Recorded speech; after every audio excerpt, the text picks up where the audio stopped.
Greetings, everyone. Welcome to Inner Light Ministry. So glad to have you with us this day. I'm Rev D, Reverend Deborah Johnson. Let's just take a breath, huh? With every breath, we just become a little bit more present, a little more open. So glad to have you with us this day, regardless of the time of day that it is, regardless of how many times you've been with us before. We know that this is the right time. It's the right time. That there's something that happens here today that is inspirational, that is transformational. And that means for me as well. So I'm happy to be here with you. As a reminder of who we are at Inner Light, I'd like to share with you our purpose statement. Inner Light is an open, diverse, inclusive community of individuals and organizations dedicated to spiritual transformation. We provide tools for activating higher possibilities by applying universal spiritual principles to all circumstances. Our aim is personal and global, healing through the omni-faith energy of love and the revealing of our own inner light. Promoting life's sacred interconnectedness, we embody spiritual oneness, appreciate individualized expressions, and honor all paths that lead to spiritual truth, justice, and ecological regeneration. Just breathe that in. I know if you're here, there's something in that that's resonating with you. And we're so glad that the labyrinths of our lives are crossing at this exact moment. I mean, when you really think about it, all of the places that you could be, all of the things that you could be doing at this exact moment, and we're here. And regardless of when you're tuning into this, whether it's so-called real time, weeks, months, even years later, I know that it is the right time. Because in the divine, there is no time and space. There is no distance. We're living into that perpetual nowness in this moment. As it said in the purpose statement, we offer different kinds of tools for living, tools that encourage us to actually apply universal spiritual principles to all circumstances. Today, we're going to be talking about life as a journey, how we're blessed by the journey to help cultivate our consciousness so that we are open and receptive. The affirmative activations are going to come on your screen now. And if you're able to, I invite you to say them with me. Every condition comes with its own blessings. I extract the testimony from every test. I proclaim the triumph in every trial. I am uplifted and buoyed by the winds and the waves of change. I choose to be a lifelong learner, whether life feels sweet or bitter, tender or tough. I give praise. I pierce through appearances and call forth the blessings. I am enriched by all circumstances and conditions. My trust in divine order continuously strengthens. My faith deepens daily, growing unshakable roots. I am grateful for this thing called life. I wouldn't take nothing for my journey now.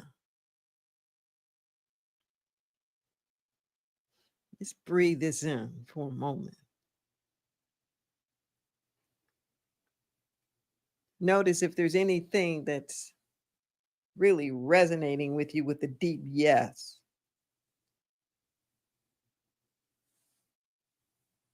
Maybe it's I choose to be a lifelong learner. I pierce through appearances and call forth the blessing. Maybe there's something challenging you a little bit, like I extract the testimony from every test. I proclaim the triumph in every trial.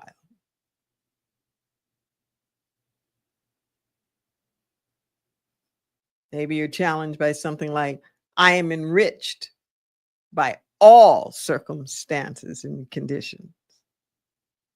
Just notice. Just notice. You might want to take a screenshot or a picture on your phone.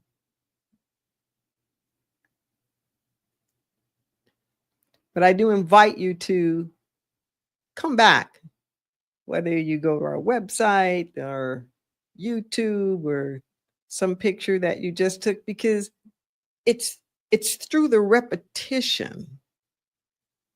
It's through the allowing this to, call it, simmer and saute a little bit in our consciousness. It's through our verbal proclamation that this grows roots deep within us. Okay.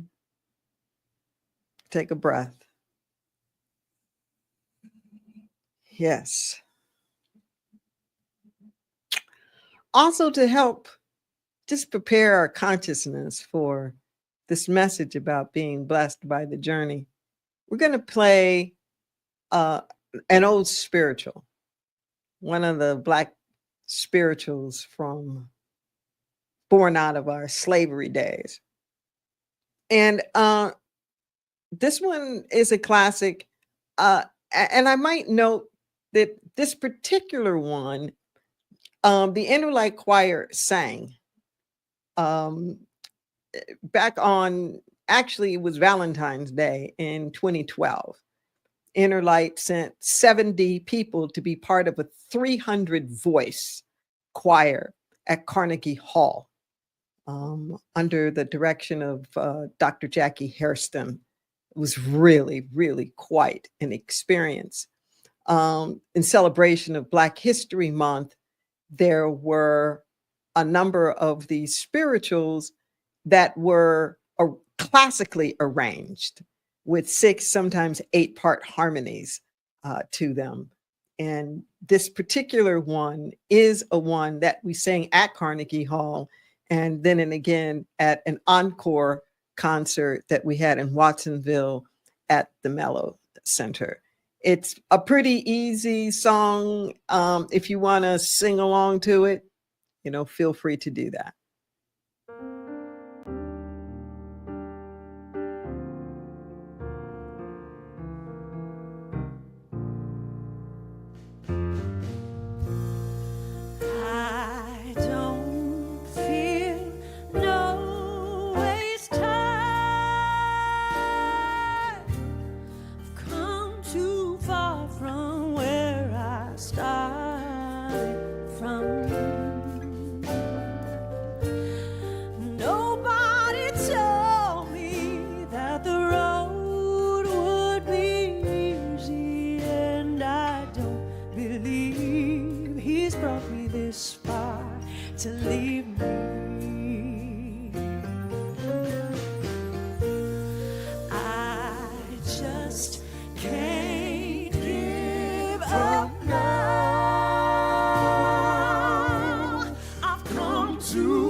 Nobody told me that the road would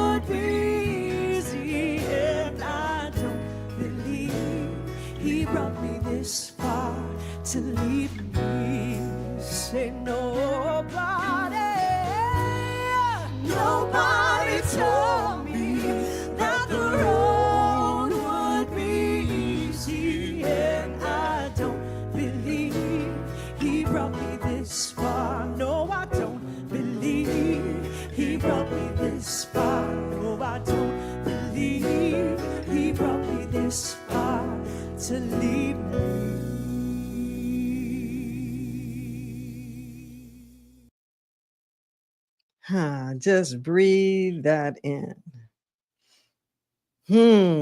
I don't get no ways tired. Come too far from where I started from. Nobody told me the road would be easy, but I don't believe that life, God the Almighty, great I am, I don't believe I've been brought this far. No, just to leave me. No, I don't believe that. I want you to just breathe that in. Breathe that in. Life is not a destination. Life is just the journey. Just let that sink in for a moment. There is no arriving. I, I can't begin to tell you how many times I get asked the question, well, when will I get to blah, blah, blah? When will this be over? Blah, blah, blah. When will this no longer be an issue where I don't have to do this anymore? We keep thinking that there's an off ramp, that if I just do the work enough, stay upstairs in consciousness, all the rest of that, I'm going to get to some point where I'm exempt, where I don't have to do this stuff anymore. That's not mastery. Okay. Mastery isn't when we've done something so much that we don't have to do it anymore. It's the other way around. Mastery is when we've done something so much it becomes second nature. We've done it so often that we can do it with, as Howard Thurman says, unconscious awareness and deliberate intent. Unconscious awareness and deliberate intent. It's deliberately intentional because it's so ingrained in it, and it's so ingrained in us that I'm not even consciously aware of it anymore.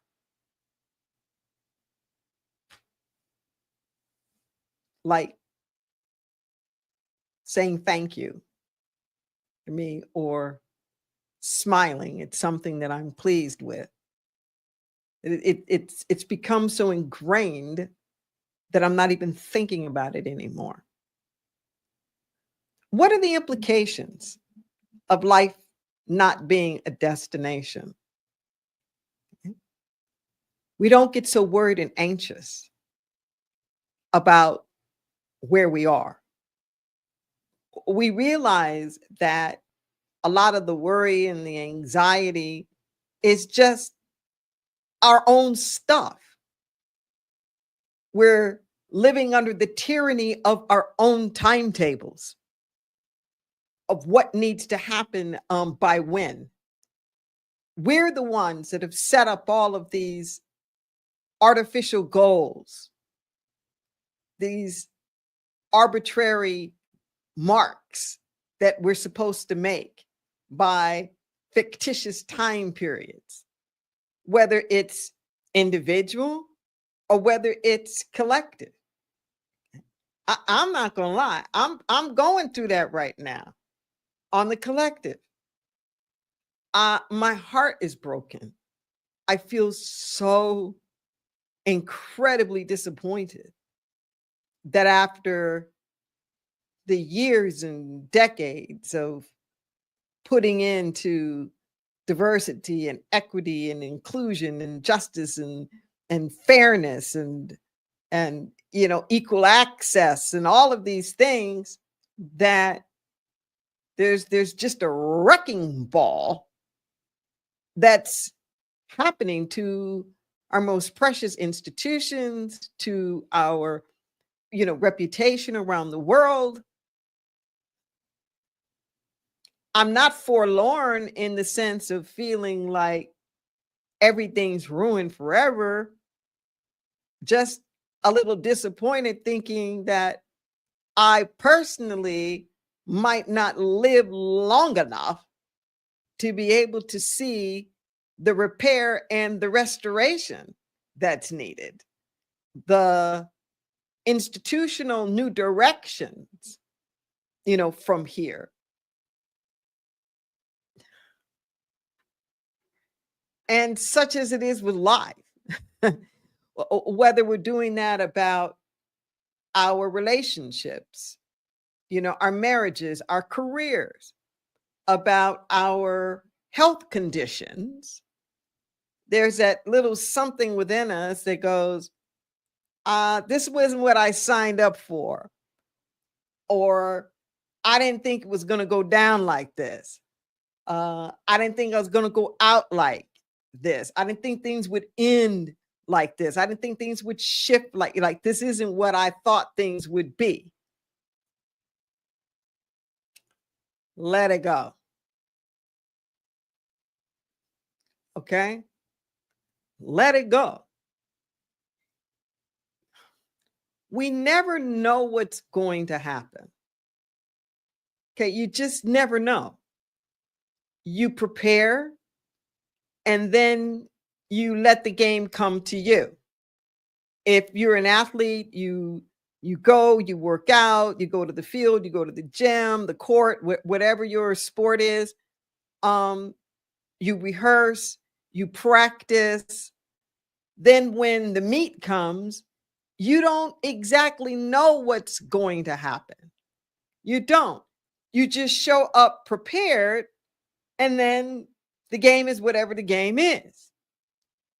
Lose some, you win some. There's that heartbreaking moment when you're watching Olympics for something, I don't know, let's just say it's the gymnast. And there's a routine that they could do backwards, forwards with their eyes closed, and right at that moment at the Olympics, they slip. And you can see the hurt, you can see the disappointment. Okay. You can also see to what extent is somebody stuck in the mistake, okay, beating themselves up for it, living in the regret, the guilt, the shame, the embarrassment, or whatever, or how quickly they refocus.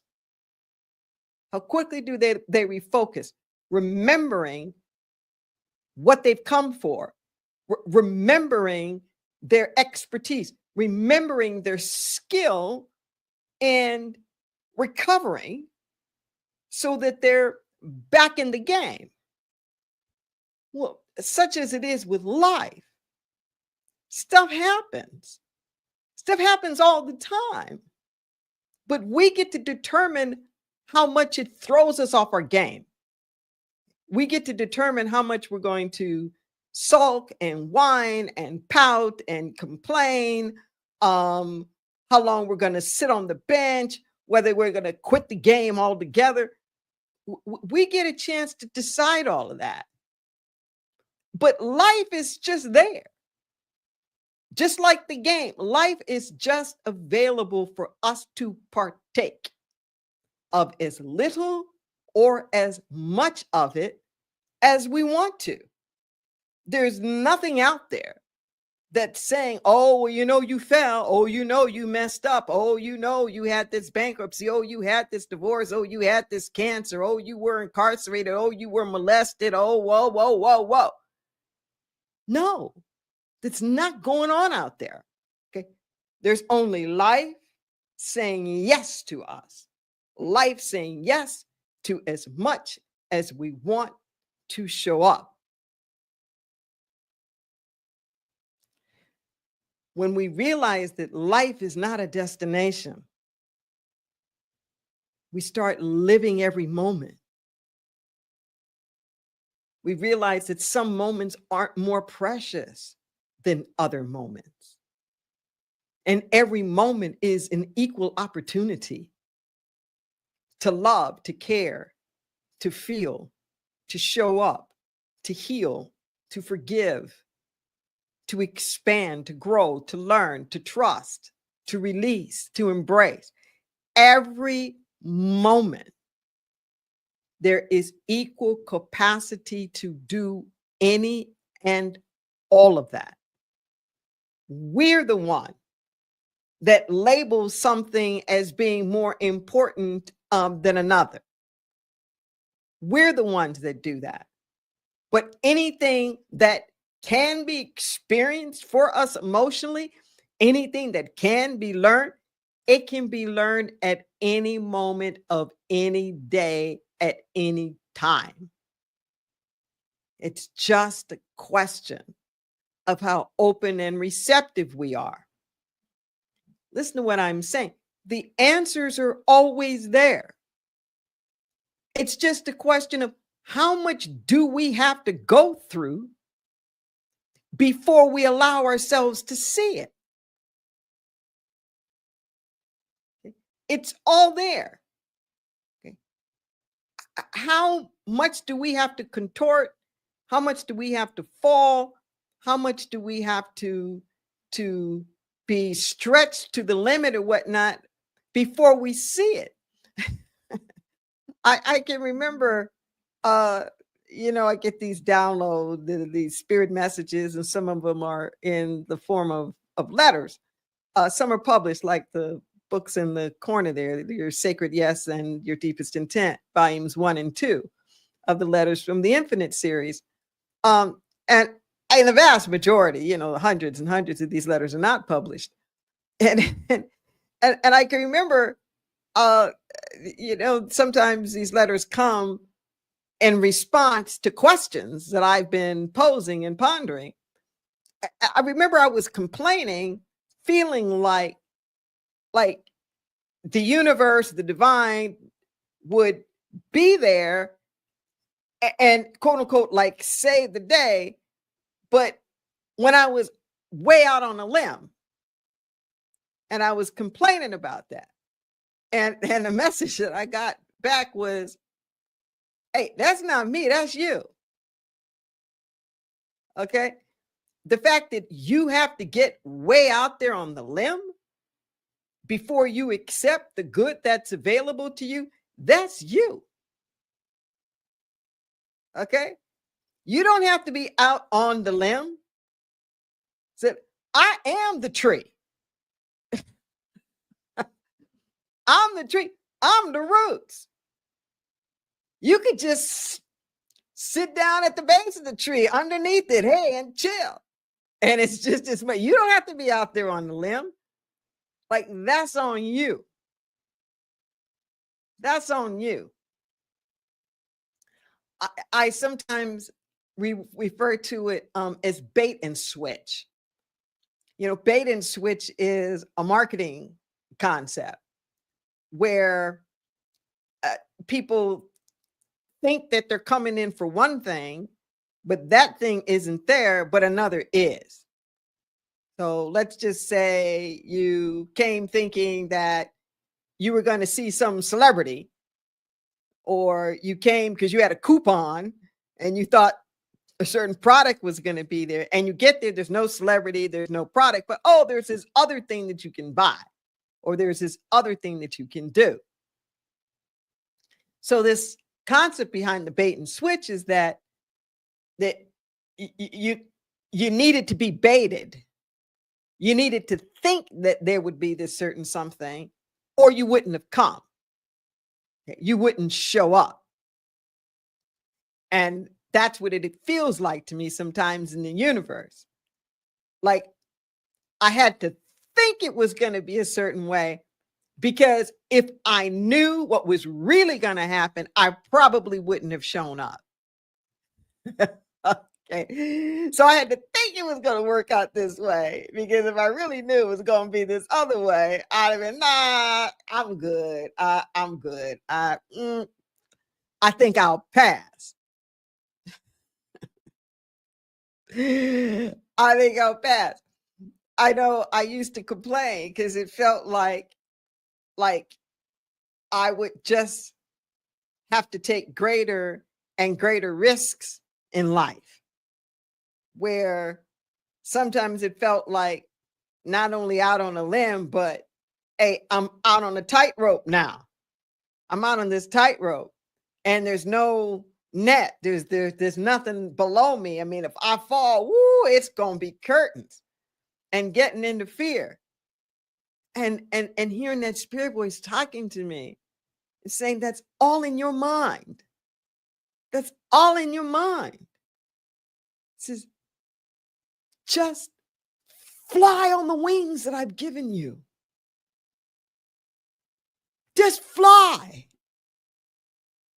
Okay? You're the one that's thinking that you've got to have this thing underneath you or that thing underneath you before you even step out there and take the chance. Just fly. And in one of the published letters, it says, I will support you in whatever you want. It said you can flit around with the pigeons or you could soar with the eagles. And I remember sitting there for years, knowing there was an important message in there that I still wasn't quite getting. And it was rare that the spirit voice ever compared one thing to another, like pigeons to eagles, like one's better than the other. So I really wasn't like getting it. And I remember one day I was at the beach and there was a bunch of pigeons that were flying overhead and loud and noisy. They were, really flapping their wings a lot. And it hit me. It's like, oh, pigeons flit. They flit. They do this. Not as bad as a hummingbird, but they're doing a lot of that. And that voice came back to me then that I was open and getting it. It said, yes, the pigeons expend a lot of energy and don't go that far.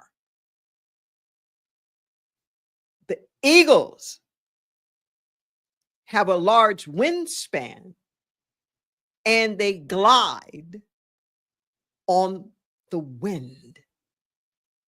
It said they let me be the wind beneath their wings. They don't expend a lot of energy and they go very far because they are riding on my wind, going with me, letting me lift them up. Breathe that in for a moment. Okay. We tend to be like the pigeons, flitting around, expending a lot of energy and not going very far. Instead of spreading our wings and allowing to be lifted up,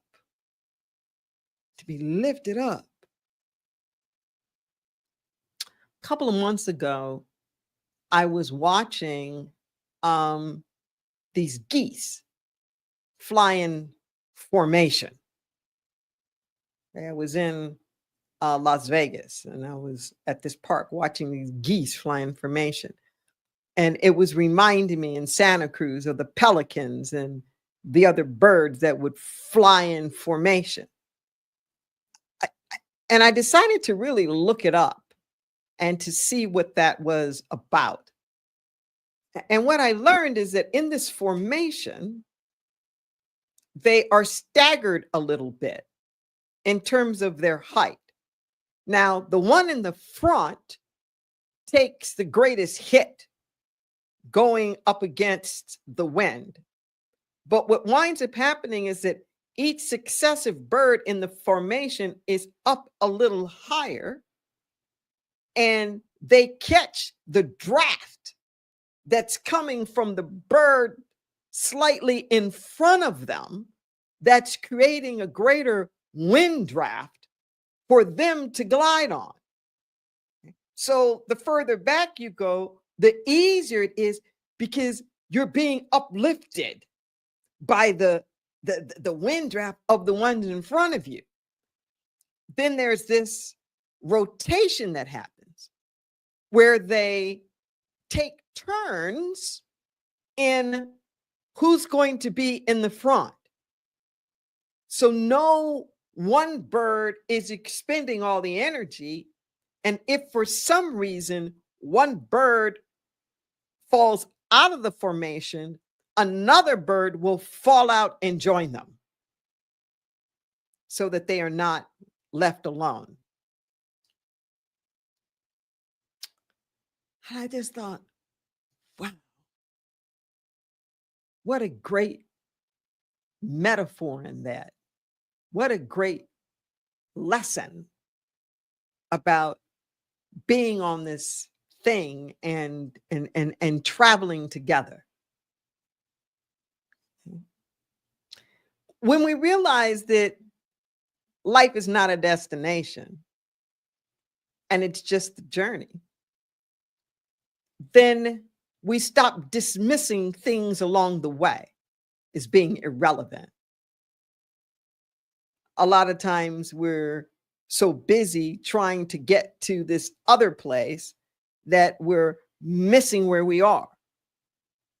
This is so common for us. You wake up one day and realize that your kids are grown, and you wonder what happened.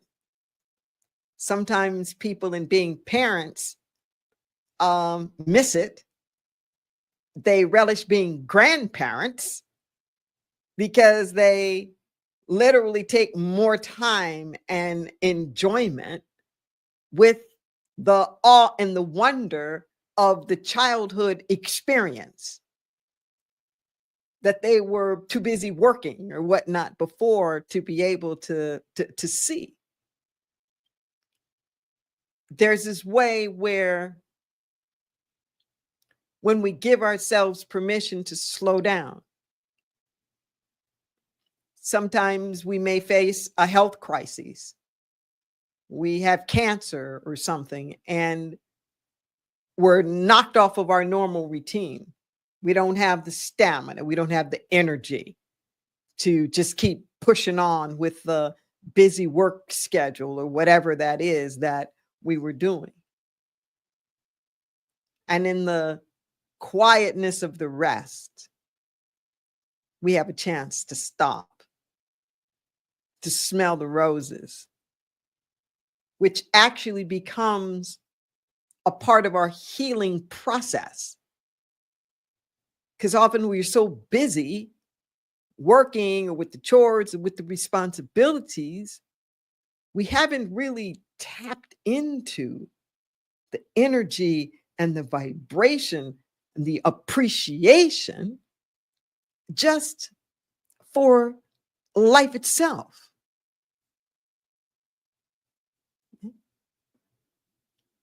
But when we realize that it's the journey, it's not the what we accomplish, but the who we become along the way. I can't say that enough. It's not the what do we accomplish, but the who we become along the way. The accomplishments you don't take with you. That's not what you take with you. You take with you your consciousness, the who you have become. That's what is everlasting. That is what continues. That becomes a part of your soul's memory. Take a breath.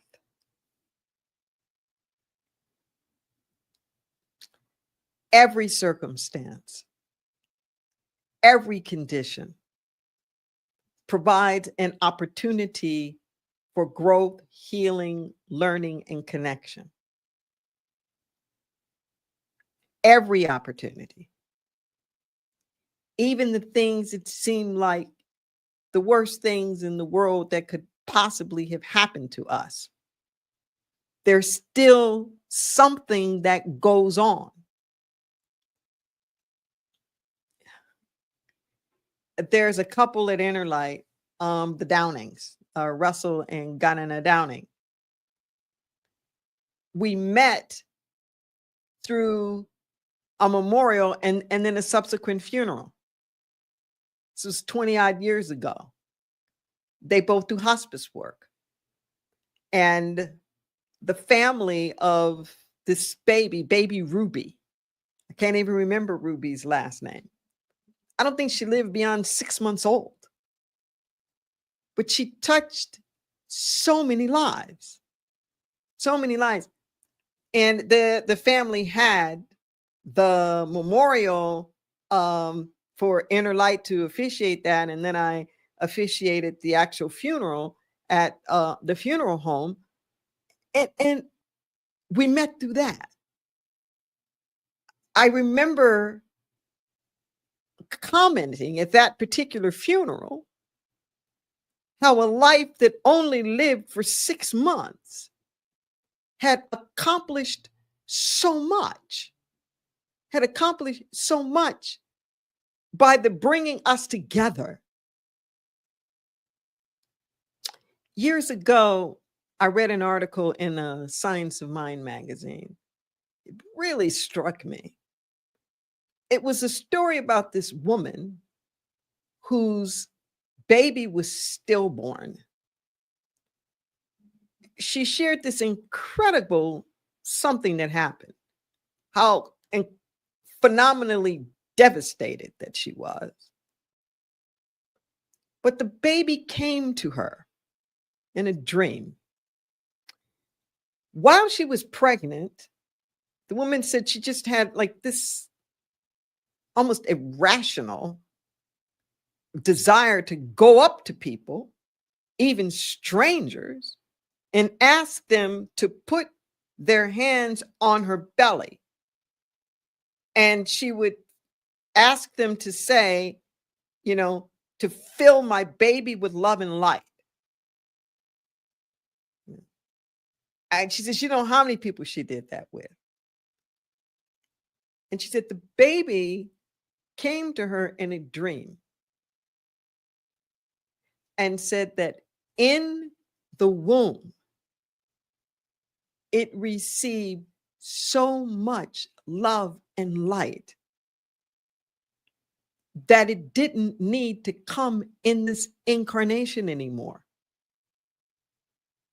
That what its soul came to learn and to experience, it had already received it in utero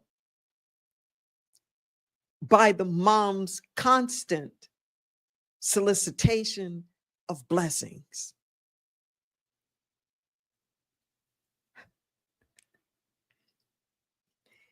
If that's not an indication of it's not about the destination, it's just the journey, I don't know what is. Baby said, I don't even have to come here. I don't have to work. I don't have to do all this. That the lesson my soul needed to know about love and connection and healing. Thanks, Mom. I got it.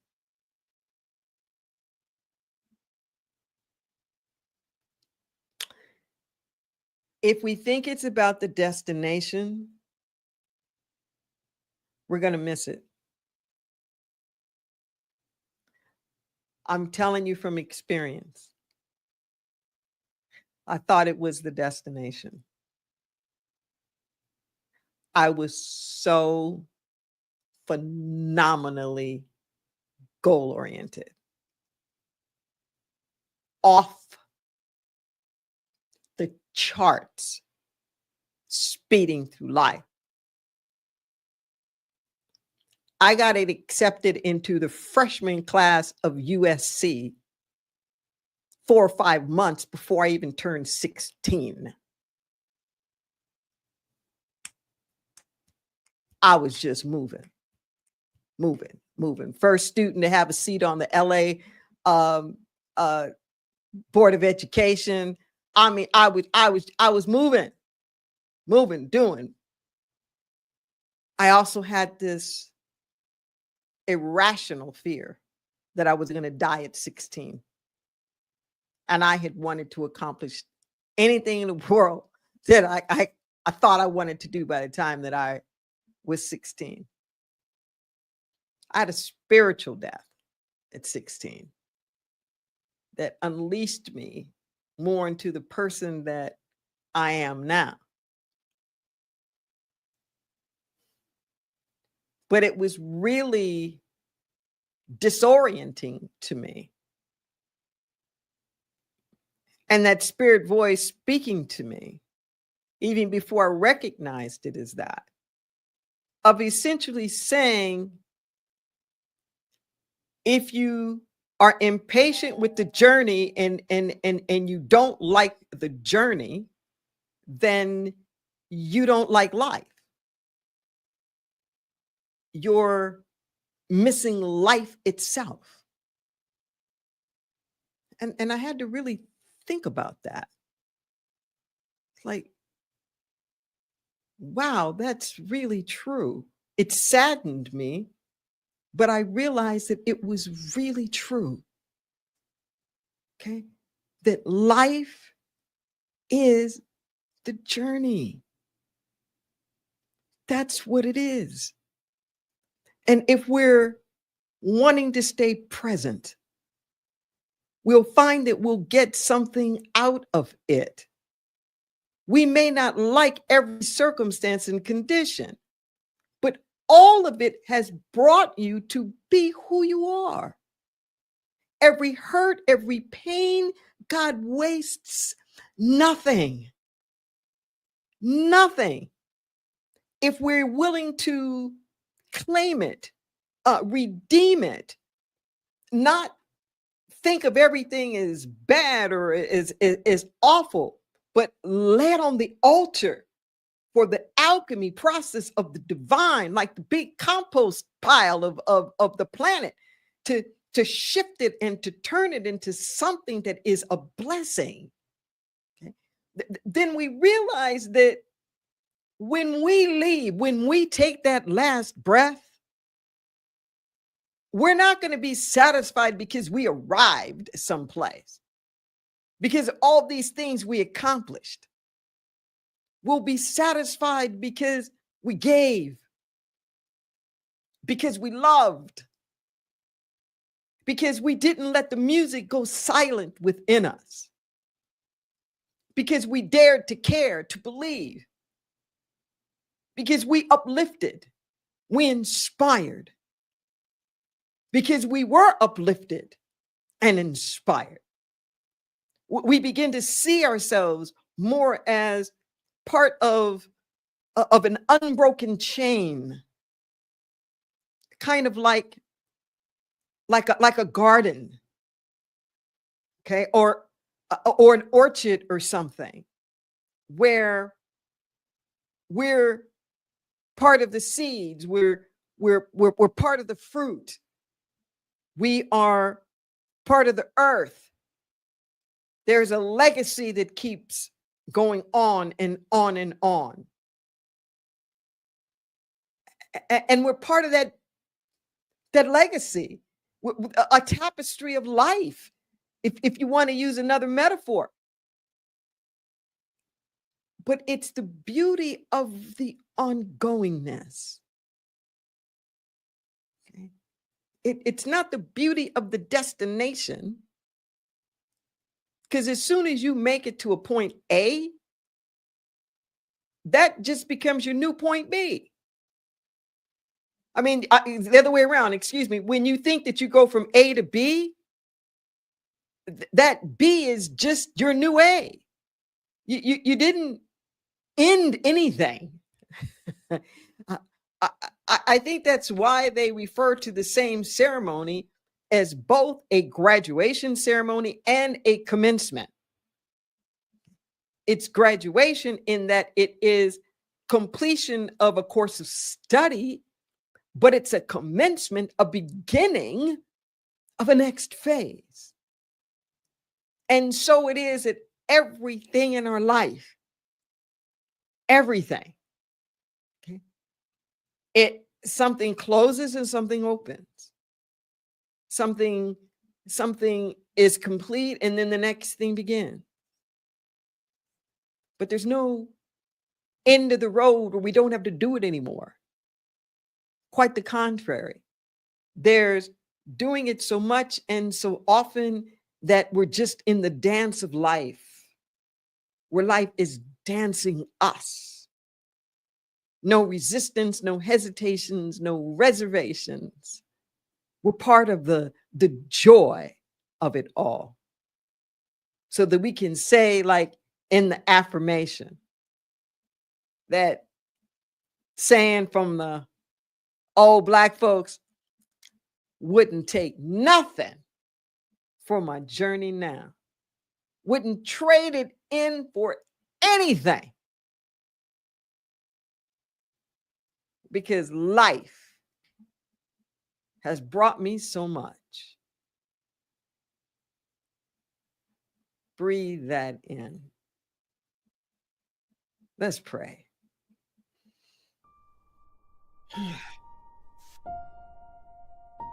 Holy Spirit, precious Lord, wouldn't take nothing for my journey now. Every inch, every step, every valley, every mountain top, every river, every stream, every path, every meadow, every plateau, all of it is good. All of it has taught something. All of it has brought me into a closer relationship with the divine. All of it. In this moment right now, we release, we let go the fears, the worries, the concern, the tyranny of our own timetables. We let it go. We smell the flowers. We rejoice in the sunrises and the sunsets. We take that time to say thank you. To move our body temples, to exercise them and feed them well. We take these opportunities to care, to share, to refresh, to renew, to revitalize, to love, and to support. We take those moments to acknowledge one another, to give praise, to extend compassion and empathy, to encourage, to uplift, and to support. This is the stuff of life. To dream and to vision,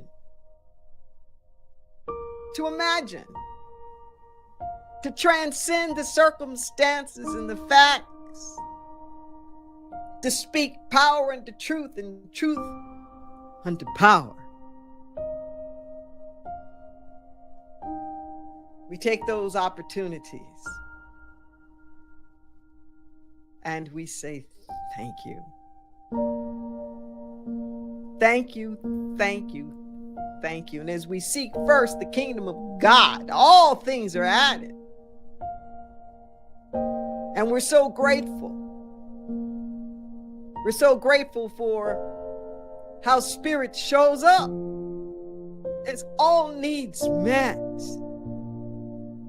Healing of the body temple, our financial bodies, our bodies of affairs, our political bodies. Collaboration, reconciliation, clarity in the midst of confusion, promise and possibility when the light of hope seems dim. We pray in this moment for the peace that passes all human understanding, for the joy that cannot be taken away from us because the world didn't give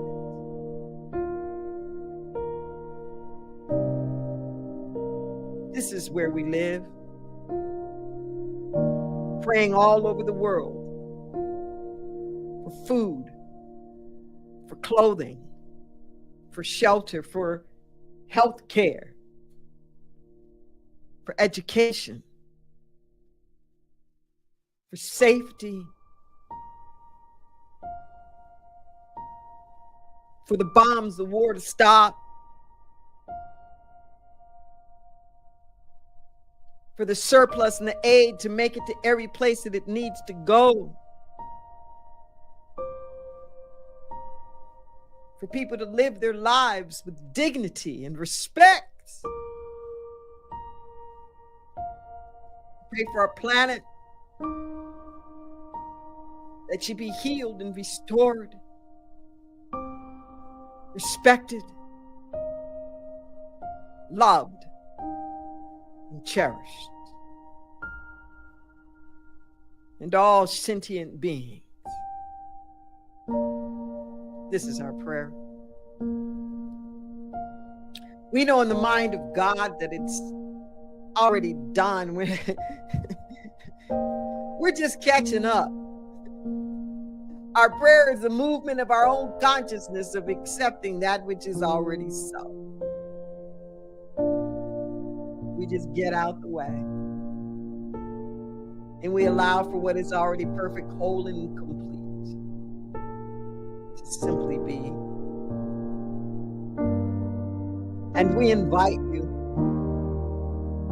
There's a matter on your heart and you want some prayer. We're praying community here. You can reach us. You can reach us by phone. You can reach us by email. You can call us at 831-465-9090 at extension 254. You can call us for prayer at lightministries.com. Our prayer practitioners will reach out to you.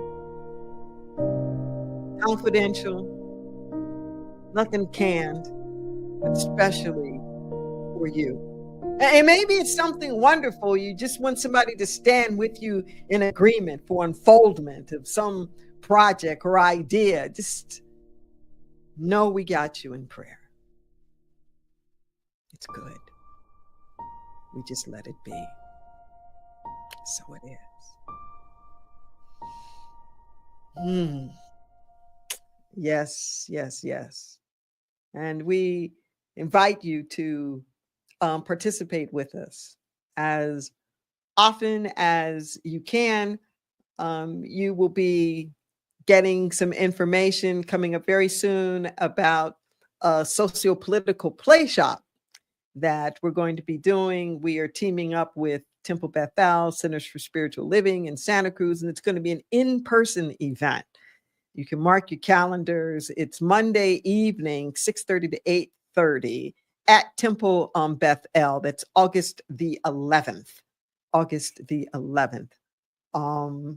Where we're going to be envisioning possibilities for some of the most challenging of our issues like democracy and climate change, healthcare, immigration, some of the things that are really challenging, and taking a look at how can we shift our energy around these things, revitalize ourselves, as well as the public discourse around it. We'll be doing the work in small facilitated groups. And just mark your calendar. It's a free social political play shop, love offering, donations, gladly appreciate it. But tell a friend, save the date, and you'll be hearing more about it. Let's take a breath as we move into our offertory time. I say thank you for the gifts. Thank you for the financial contributions. So extremely important. We are an independent spiritual community. We're here because of your generosity. You'll see on your screen that there are a number of ways that you can make a contribution. You can use the QR code on a mobile device. You can go to that portal, use any debit card, credit card, PayPal as well. There's a reoccurring option there that we encourage you to take advantage of. Similarly, the reoccurring option is in the text to give, which you can see there at 831-231-0065. You use that once. If you want to, that can store your data, and then you don't have to do anything again. Just the next time, just text that telephone number, put in a dollar amount, and you're done. Very easy, very simple. That'll also let you use any kind of an account if you don't want to use a card. Zelle, Venmo, very popular. Both have the same handle, accounting@innerlightministries.com. Cash App, $ Inner Light Ministries. If you're there on the website, you'll see donate buttons that are right there. If you want to send in a check, the P.O. Box is P.O. Box 1029, SoCal, California, at 95073. So many different ways. I am pleased at the outpouring, and I want to encourage you. I give to many different organizations, though even if this is your first time, if this message has been of value to you, if this is something that you would like to see to get out in the world, we encourage you to give a gift. We're going to bless these offerings and these tithes now, knowing that our every act produces abundance. We dare to give freely unto the truth that sets us free. We release this gift, knowing that it returns to us 1,000-fold. It's not a one-way street. Your generosity returns to you. Okay? Your generosity returns to you.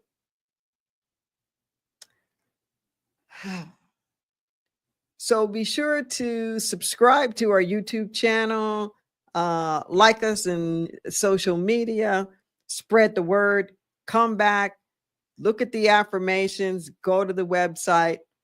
As always, take this consciousness and multiply it. We'll see you next week.